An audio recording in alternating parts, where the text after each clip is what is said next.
Hello, everyone. Welcome to another edition of Soul Talks with Alka. I want to welcome everyone back. Today, I have someone with me who I have seen grown up. I met Alexa Baker probably when she was 2 years old. So this baby has grown up in front of me. And her mom was a very dear friend of mine. Linda Silverman Baker was a wonderful woman.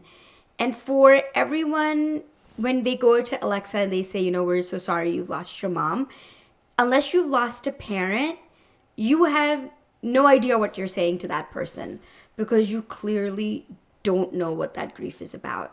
And to talk to us a little bit about the grief and how she deals with her life, I have today with me Alexa Baker. Alexa, welcome. Thank you.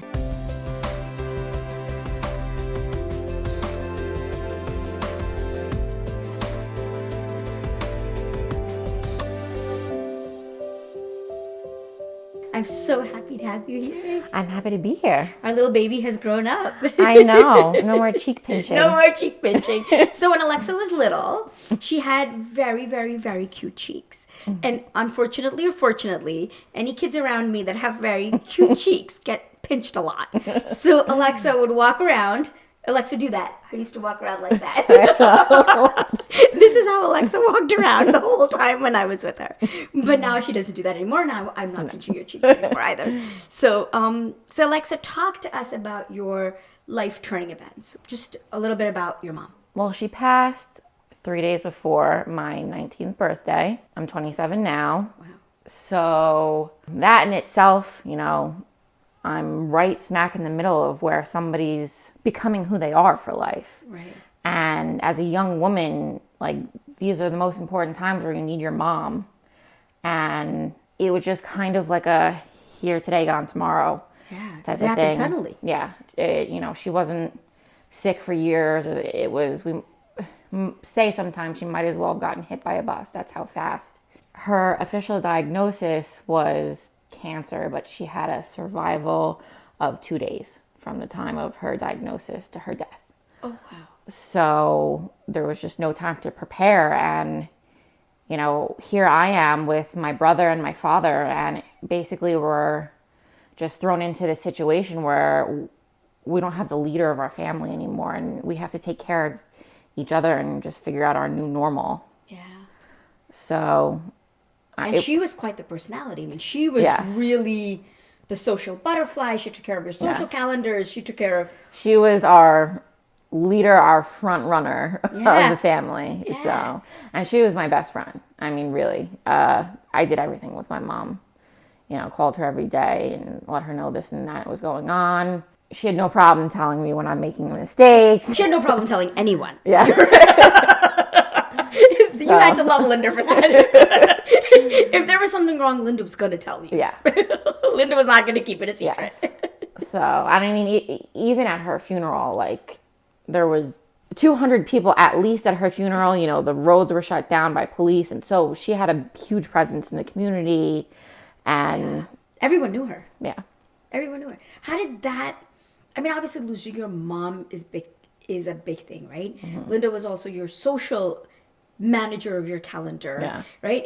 And so how was your life for the first year? And I don't know if it ever gets better, but they say time heals all wounds. I will say one of my good friends, father, who I was friends with, I think since I'm 12 or 13, her father passed away maybe a year before I met her. And she came, my whole family was in the room while my mom passed. But once we got home from the hospital, she came over and basically she just knelt down. She was like, this is the worst you're going to feel. Right now is the worst you're going to feel. But I promise you, as the weeks and months and years go by, your grief won't go away, but you'll learn how to cope with it. And did you? And in some ways, yes. In other, I feel like grief always is evolving. Yeah. So I'm not on the floor in my bathroom every day crying. Right. But, things pop up and I say still to this day, I wish my mom was here. What am I going to do? Right. When I'm going through a situation, I need my mom to help me figure this out. And then I realize, whether it be in a couple of minutes or hours or weeks later, even though I would love for my mom to be here I can do this. Yeah. You know, she's here watching me still. I firmly believe that, you know. So Obviously, every Mother's Day you're thinking of her. Yeah. Every birthday you're thinking of her. How does that make your bond with your brother? Did it make it stronger? Did it make the bond with your, because now it's the three of you Yeah. who are bonding with the memory, right? Everybody outside will tell you we love you, we are here Yeah. for you, but it's the three of you that get affected the most. Well, for me and my brother, I will say, when you're a child who is bearing a parent, you're automatically checked off into a club. It's a club you never want to join, but you immediately understand other kids, including my brother, is a part of this club, who have been through this. So me and my brother lean on each other, because sometimes when we're talking to a friend or a cousin or whoever it may be, like you're saying, can say, oh, I'm so sorry, it must be tough for you, but it's not the same Right. when you're talking to somebody who knows who you're going through. And I've even had an aunt who's, you know, my mom's age at this point, and she lost her father when she was a child. And, you know, those weeks after my mom passed, like, my family was all there for each other and this and that, but she got me Yeah. into where sometimes other people didn't really get what I was saying. Yeah. So me and my brother, you know, have become really close, you know, Yeah. since, I mean, we were always, but I mean, we have like a real bond now since that happened, and Yeah. we lean on each other for things. Yeah, and but for your life's decisions, right? What happens? Do you kind of figure out your own, because your mom was your go-to parent? Yeah. I'll be honest, nobody can ever replace my mom. But when you lose a mom, you kind of gain other moms. Yeah. I don't know what the word is, but other, I don't Aunts want and- to, yes. Yes, Who, they become- yes. When I was younger, I called them yayas. Oh, So the Yaya sisterhood? Yeah. So I'll go to them a lot of times for advice, like, and especially, you know, my mom's good friends, Yeah. who I know have similar opinions and thoughts that she would have, and my aunt, like I said, and older cousins, and thank God, you know, we've all been really tight and here for each other, and I don't know what I would do without them. Yeah. So But for you, that tragedy wasn't the only tragedy you had, right? no. There was things that happened, Yeah. right, after your mom's death. Yeah. So talk to us a little bit about what else happened to you. Unfortunately, sometimes, and this is something that I'm still working through, I almost separate my life events into tragedies. And it started with my mom passing away, like I said, a couple of days before I turned 19 years old. And a couple of days before I turned 21, I was attacked by 3 men, and they carjacked me. And it was another huge life event that I had to get through. And So what happened? Will you want to share the details? basically, I was, well, he's not a boyfriend anymore, but I was with a boyfriend at the time, waiting for him to come out of his house in my car. And finally, you know, he was like, all right, I'm ready. I'm out of the shower, or whatever he was doing. Come in. I drove around the block to find a parking spot, got out, was walking, and all of a sudden this man comes up to me and he goes, don't move and give me all your stuff. And This was at nighttime? yeah, and me having no clue what was going on, I thought it was a joke, so I laughed, which was a mistake. And then a van pulls up, and his friend jumps out of the van, grabs me with a knife, and puts me in a headlock. And I'm like, this is not a joke. And from there, I couldn't breathe, I couldn't move, I couldn't tell you my name. They took all of my stuff. You know, we're searching my pockets and everything like that. You weren't able to scream. They're holding your... No, they were like, you know, if you scream, we'll kill kill you. you. Yeah. Basically took all of my stuff, my car. At this point, from the time that I got out of my car to them coming up to me, I had walked maybe like 4 or 5 houses down. So they were leaving with all my things. I still had my keys in my hand, and I had like a lanyard, and I guess one of them, the guy who was driving, saw it. And he popped out of the car and he goes, what's that? And I'm so stupid, and I lied, and I said, it's just a string, please leave me alone. And, you know, they realized it was my keys, and the next thing I know, I hear them taking off with my car. But at this point, one of them was strangling me. I couldn't talk. The police ended up getting there. I couldn't even tell them what my name was. Yeah. And sometimes you have these weird talks with your family like, oh, if these things ever happen, this is what you're going to do. Mm. No. Yeah. That goes out the window. Yeah, exactly. That goes out the window. Yeah. And people have, I don't know if you ever heard the term fight or flight. Yeah, of course. So mine was flight, where my whole body just shut down. Preparing, thinking I'm going to die. Now I'm going to die. Today is the day that I'm dying. So an ambulance was called, and it was just... Did they ever find those guys? The FBI actually got involved. Wow. Yeah, I went and sat with them, and I had one meeting with them, and that was it. And ever since then, I have no idea where they are, if they're alive or dead, in jail or not. I have no clue. What happened? Did your car? Were you able to find your car? Yeah, they found my car 2 days later, smashed into a building. It was totaled. So, wow. Yeah. So did you go for therapy? This is sounding like a nightmare. It was a nightmare. I developed a little bit of PTSD, and I went to therapy for... Gee, I wonder why. I went to therapy for a short time after. That was a situation that was different than with my mom, because I never met anybody else that this has happened to. Yeah, this is not an everyday event, right? This is not... And I just couldn't get people to understand sometimes when you have PTSD. I don't want to go to... It's not that I don't love you, and I wish I could, but I don't want to go to a concert with you where there's a ton of people. If we're going to a neighborhood where I don't know what's going on or who's going to be there or what the neighborhood is like, I don't know if I can come. Right. Because you're scared. Yeah. And I couldn't control these things, and a lot of people just didn't get it. So when you came home after that, would you check your surroundings? Would you, if you're going to ShopRite, would you check to see where you are? I literally, it was probably a mistake, but 2 days later, me and my brother went to the mall, and I remember we were going up into an elevator, and these people came in before we were able to come out, and I just wouldn't get out of I was just like, nope, couldn't get out of the elevator, just... Yeah. So, I mean, I've worked through it, obviously, I still have I'm still way more aware of my surroundings than I ever would be, and I am one of those people now. I feel like a lot of people at my age think they're invincible, and I know that I'm not. Yeah, and I know anything can happen.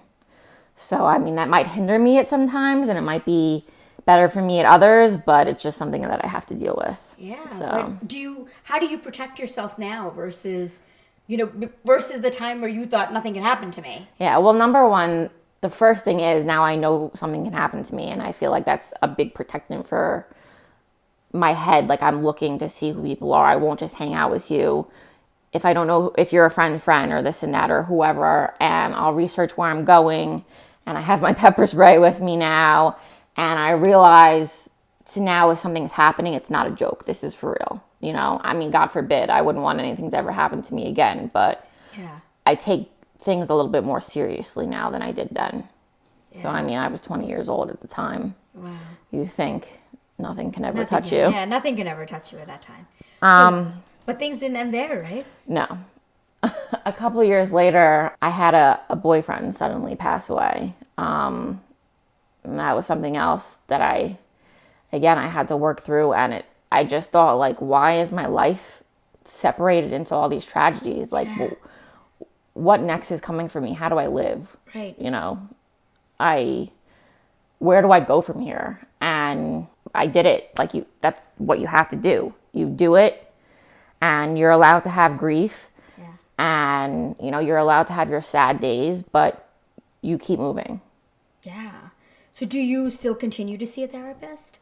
No. I did just, like, in the days of him passing, and that was the last time I really went to a therapist. Okay. So what do you do now to maintain sanity, to get up and go to work, to get over events, like just to be productive? Because you also changed your career paths, so to speak, right? It hasn't been what you thought you were going to do. Yeah. You have changed it a few times, which also takes a lot of guts, because a lot of times people will do what doesn't make them happy. Yeah. Because they set up for it. So tell us what you started with and where you are now. Well, before my mom passed away, I was all prepared, to go to college for business, and I want to get into that sort of field, and wasn't really sure what I was going to do with business. But my mom passing away at the end of my first year, I kind of stepped away from that. I went through the odd, Chili's job and stuff like that, and got back into thinking I was going to do real estate. Went to school for that. And in between all of these changes, I had, especially since my mom died, because if I didn't, I would have starved, I really developed a liking for cooking. And in my ear was a lot of people, oh, this is so hard. You have to really know what you're doing. It's such a competitive field. So I would always tell myself, no, like this is something I'm going to do as a hobby and not as a career. Yeah, that will be it. And I'll still find what I want to do, whether it be real estate or whatever else. And then one morning I just woke up and pulled the trigger. And I'm like, I already do all of these pastries for everybody in my family and my friends for free. And then I'm like, it clicked. People pay for this. Yeah, people pay for this stuff. Yeah. I pay good money for this stuff. Yeah. So I started doing cakes. And I mean, my first cake was horrendous. My first cake was melting horrible. And then you just learn. And you do it again. And you do it again. And you do it again. And eventually you learn from other pastry chefs. And you go online to community, like pastry community. The community is a huge community that I never knew about until I went and I joined it. Yeah. And, now my cakes are great. So your cookies are fabulous. Thank you.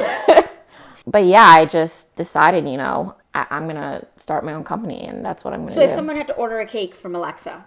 It's Baked by Alexa Baker. Okay. And do you have a Facebook page? Yeah. I have an Instagram page, and then I have on my own private page, I have a public section for Baked by Alexa Baker. If you went to Alexa Baker, you would see it. And, you would just contact me and we would go over basically what you were looking for, if you're for an event or a holiday.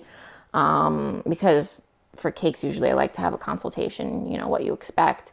Because I specialize in buttercream and sugar work, and sometimes people are looking for fondant. And I can say, this is not what I do, but this person is a professional, or they can do the same for me. Right. So nice. But so your mom used to like cooking a lot. Yeah. And so is this passion something you got from her? My mom was very inventive in her cooking. My mom loved to try things that nobody would ever think of and be like, I think I'm going to try this. And if it's disgusting, it's disgusting. And if it's great, then look what I did. Yeah. And more than often than not, it was good. I definitely grew up doing, like holiday cookies with her. Yeah. And even, I kept their traditions since she's passed away. I did holiday cookies every year, decorating them and putting them out, and people would comment. And so I guess, yeah, I mean, and everybody says, you're built for this. My last name's Baker. So you're built for this. And, she did give me a lot of my inspiration. So. Yeah. So does time heal? I don't know if I want to use the word heal, because definitely I would do anything to get my mom back. So that I'm not healed, but your grief evolves. So it has evolved to a point where I can handle it, and I know I guess you could use the word triggers, and I know how to get through things better than I did before. So what are some of the strategies you use to get through things? Basically, there's a lot of times where I won't, within the first 30 seconds, I'll freak out over something. And then I'll take 30 more seconds to be like, no, I don't need, my mom to help me. I can handle this. I am a strong person. I wake up every day, missing her, but I can do this. That's basically just what I tell myself. I'm still alive 9 years later. I still have this community behind me. I'm doing it. Mm-hmm. So. Do you wake up with affirmations every day? Like, I can do it. I will say I wake up, I'll talk to my mom every day. You do? Yeah. There are so many signs that she's still around me. So, and helping me. And yeah, I'll, even if I can't hear her back physically, I feel like she'll give me a lot of signs like, okay, you know, I heard you and I'm here and I'm not leaving you. And especially with going back to the carjacking, I think I wouldn't have survived as well as I did if I didn't have my mom up in heaven supporting me. Like, I really even remember I didn't sleep for like a week. And I remember that night I'm laying in bed and I feel like this pressure in my hand. Like, it feels like somebody's holding my hand. And I'm like, that has to be my mom. I feel like if it weren't for my mom, I might not be sitting here after that event. Like, it could have been a lot worse. And I really feel like she saved me from anything worse happening. And she was there, you know, having my back. Wow. So. That's so sweet. That's such a nice tribute to mom. Yeah. And knowing Linda, she probably was there. Yeah. Knowing my mom, she was probably screaming at God, like, what are you doing? Yeah. That's my daughter. What are you doing? But I mean, I've had so many crazy little things happen like that with my mom. I remember there was one time where, I forget what it was, but I was so upset, hysterically crying. And I just said, you know, basically to the room, like, Mom, if you're here, I really need you. Can you give me some support? Can you let me know you're here? And a couple months previous to that, I was on vacation in Florida where there was bad cell service. And it just happened to be the day that she had passed, her anniversary in Florida. So I was trying to download a song that I listened to her, you know, in remembrance of her. And it wasn't working because there was no cell phone service, and I'm trying and trying and trying. Well, fast forward back to that day where I'm like, please give me a sign. After I said that, the song downloaded in my phone 3 times. That's crazy. Yeah. I mean, I can give you a million. One just happened to me last week with the boyfriend who passed. But I live close to here, but he lives close to me. And I was just driving by and I said, you know, sometimes I really miss you. You know, it just, life is not fair. And then I just thought in my head, wouldn't it be weird if our song came on? Because we had one song that we listened to, and it did. Out of every million a song that could have just popped on the radio, it came on and I started crying out my whole destination on the parkway for a half hour. It's just like these things, I don't know. Like, you have to look, you have to look for them. Yeah. So sometimes if you stop looking for them, you won't find them. Yeah. But your loved ones in heaven are always telling you that they're around. They're around. Yeah. So for someone who has lost a parent, or lost a loved one, how would you tell them to deal with that grief? Basically, I would say try to do it alone. Reach out to people who are still here and that still love you and still want to see you do well. Because that's how I really got through, you know, with the loved ones that are still here, talking to them. And try to find people who know what you're going through. And like I said, it's a club that you never want to join. But unfortunately, I'm part of it. And as soon as that happens to you, you're a part of it too. And just try to link up with kids who have similar stories, and it can help you a lot hearing their story and how they... Is there a support group? I have never been to one personally, but I have heard of them. There are bereavement groups for kids, you know, who have lost a parent.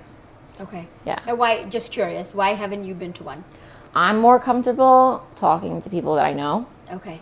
And I do have, unfortunately, in my life, you know, friends and family who have lost a parent at a young age. So I'm able to talk to them. Okay. And so I felt like at the time, like I had all the support that I needed. But I mean, I could go next week. I'm still, you know, 9 years later, open to, you know, new possibilities and talking to people. And I mean, I'm here right now. So.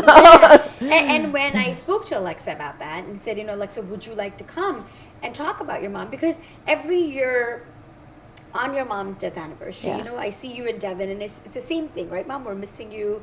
Not a day goes by. It doesn't get easier. Yeah. And it's not just that day, it's any moment in life, right? That can happen. And when I asked you that, you were like, absolutely, because I don't know who else may be going through it. Yeah. Who I can help. Yeah. And which is why you're here, like, to help someone who could need that help. Yeah. So if you have lost a parent, of course, those of us who are lucky who have not joined that group yet, we may not understand your pain, but there are people out there who do. So please join a support group, talk to friends and family. Don't struggle alone without the support group that you need. Because I think having that support group can really, really help you. Like Alexa said, time doesn't help you heal, but probably helps you deal. Yeah, exactly. That's a great way to put it. Yeah, so it hopefully with time everything does get better. With that, we would like to end another segment of Soul Talks with Alka. If you think the show can help someone, please like it, please share it, and please subscribe to the channel. But we want to thank Alexa Baker. Alexa, you. thank you for coming here, and good luck in your endeavor of Baked by Alexa Baker. Yes. Okay, so for those who are looking for cookies, those who are looking for cakes, please look her up on Baked by Alexa Baker. Thank you, and thank you for joining us. We'll see you next time.